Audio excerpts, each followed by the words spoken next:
Thank you, Mr. Chairman. I thank the witnesses as well. Mr. McCarthy, because you weren't quite finished, I'll yield some of my time for you to continue with your response, if you'd like. Because my question that I was going to lead with was one that deals with the international developments at FSB, as well as the IAIS, and how they work in conjunction with the state and federal levels.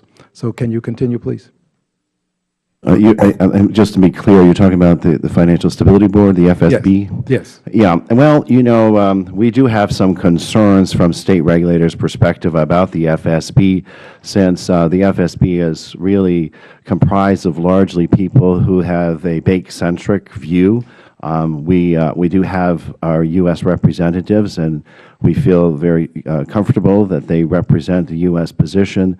But as the U.S. regulators of insurance, we feel that we should play a more prominent role and have a voice on the FSB.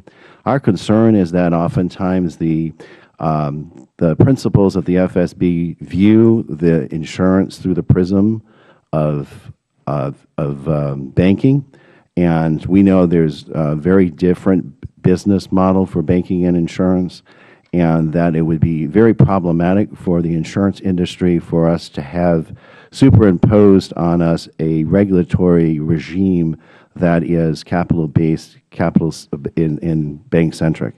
And so having a voice in that arena would be very helpful. Let's talk about AIG for just a moment. I'm sure there's been a substantial amount of discussion, but as you know, we bailed AIG out. It's about $80 billion.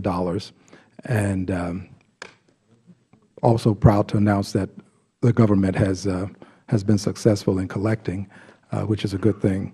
But with reference to AIG and the means by which we found ourselves having to bail AIG out, are there state or federal laws or regulations that would prevent AIG from doing this again?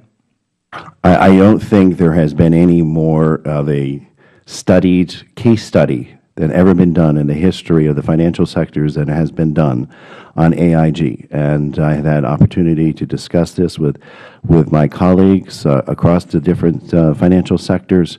And so it's important to understand that the failure of AIG was not a failure of the state regulatory system. It was a failure of the regulatory system because of the Financial Services Division that was left largely unsupervised. It was under the Office of Thrift Supervision. They had a light touch, if you will, in terms of consolidated supervision. That, of course, has been remedied under Dodd-Frank. Those responsibilities have been under the Federal Reserve. I feel fairly confident that the Federal Reserve will not have a light touch when it comes to supervising from a consolidated basis the organization within the structure of an AIG or any other company under its supervision. So I do think appropriate steps have been taken, and I think that again, this is going to require the Federal Reserve and the states have been working together for years on, we really regulate very different aspects of a company. We look more at the insurance entity from the inside. They look more at the group. And I think, though, that with cooperation, collaboration, continuing to work with our colleagues, that we will be able to provide a structure to prevent a future AIG. But I'd like to emphasize once again that the way to address this is to identify risk, systemic risk in particular, and figure out ways of minimizing that so it doesn't put a risk to the greater economy. Well, on that point, if we had been in a position such that there was a requirement to view the capital standards of the group at the group level, would we have been able to spot the issues that caused AIG to collapse before this happened? No, I have been in conversation with a number of people on this subject, and it has been, from my understanding, that there is no amount of higher loss absorbency that you could have put in or contemplated that would have prevented the meltdown of AIG.